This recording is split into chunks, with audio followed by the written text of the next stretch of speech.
violences policières ne sont malheureusement que l'aboutissement d'une violence beaucoup plus profonde, beaucoup plus longue.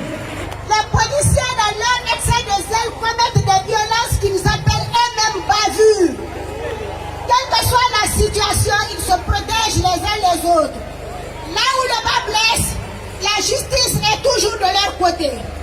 L'exemple le plus récent que nous avons connu s'est produit à Bruxelles en plein confinement.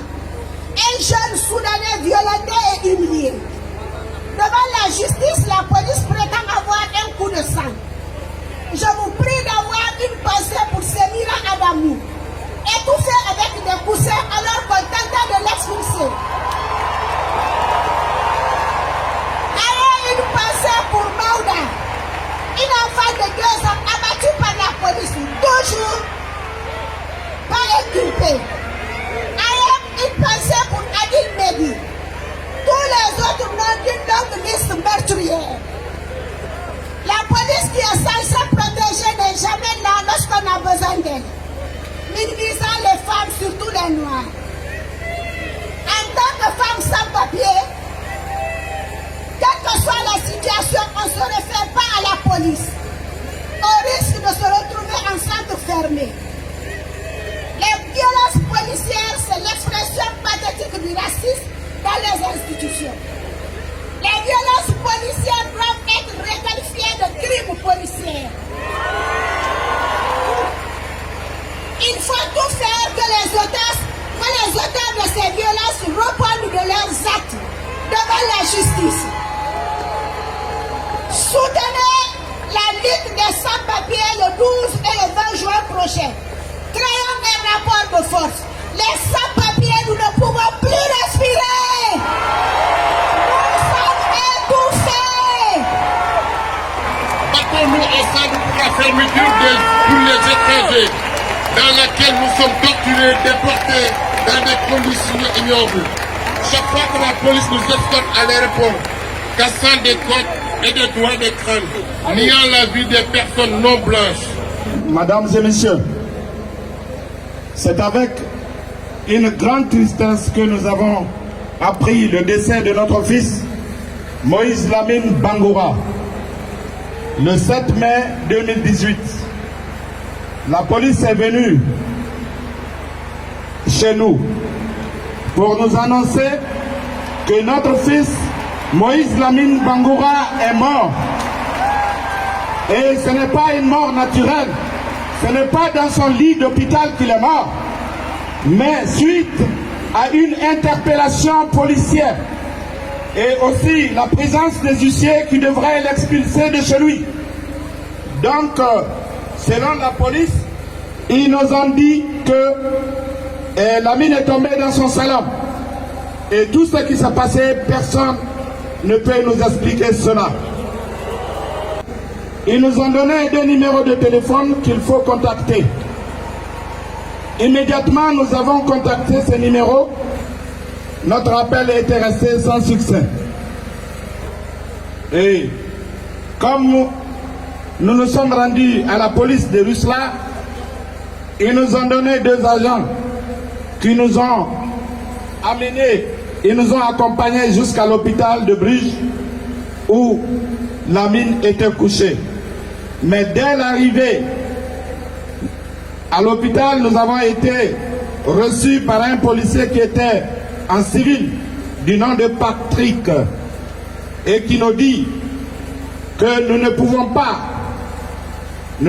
pas toucher le corps ni l'embrasser.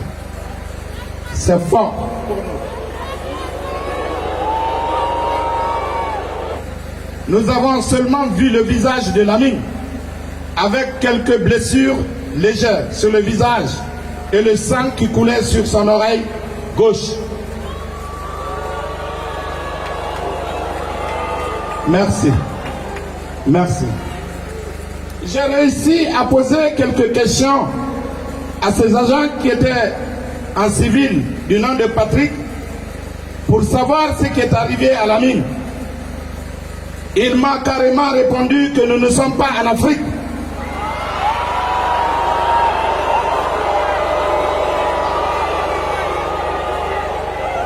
Merci beaucoup. Et comme il me dit, comme l'enquête est en cours, qu'il ne peut pas répondre à mes questions, je lui ai dit gentiment que nous allons nous rendre là où habitait mon fils Lamine pour demander les voisins afin de savoir ce qui s'est passé. Et il me dit comme ça, non, non, non, non, non. Personne n'a vu ce qui s'est passé. Ça s'est passé dans sa maison avec 5 policiers et aussi les huissiers de la justice. Nous nous sommes rendus chez Lamine et un voisin nous a ouvert la porte. Et il nous a dit que Lamine criait très fort avant de rendre l'âme, avant de mourir. Et qu'il y avait un agent de la police qui avait saisi tous les téléphones des huissiers de gens qui filmaient la scène et qu'il a réussi à supprimer tout cela pour qu'on ne puisse pas voir la preuve comment mon fils est mort.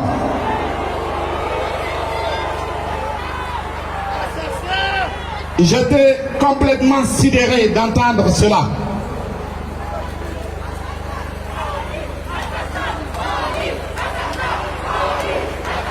Nous avons cherché, je vous demande de m'aider, aidez-moi, parce que je ne parviens pas à comprendre comment tout cela est arrivé. Aller jusqu'à effacer les preuves qui pouvaient inculper quelqu'un. Je ne peux pas comprendre cela.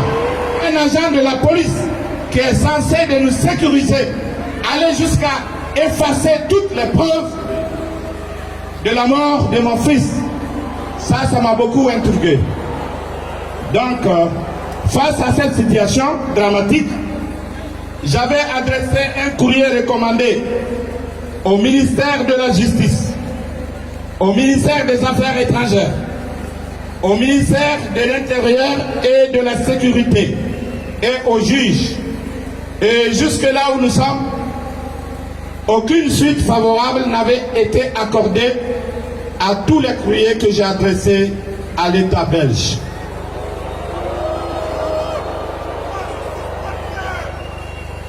Maintenant, comme nous sommes ici présents, je lance un appel solennel à vous tous, mesdames et messieurs. Je lance un appel à madame la première ministre et du gouvernement belge, au roi Philippe, à toutes les associations ici présentes, à vous, mes chères mademoiselles, mesdames et messieurs, pour que vous puissiez nous aider. Parce qu'au moment même où je suis en train de vous parler, mon fils n'est pas encore enterré. Il est toujours dans le frigo.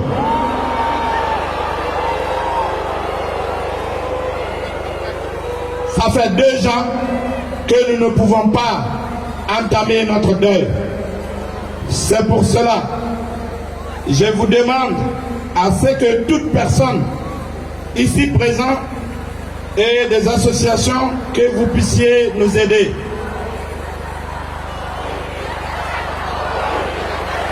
Je demande que la justice soit faite pour mon fils Lamine et tous ceux qui sont aussi tombés dans les circonstances similaires.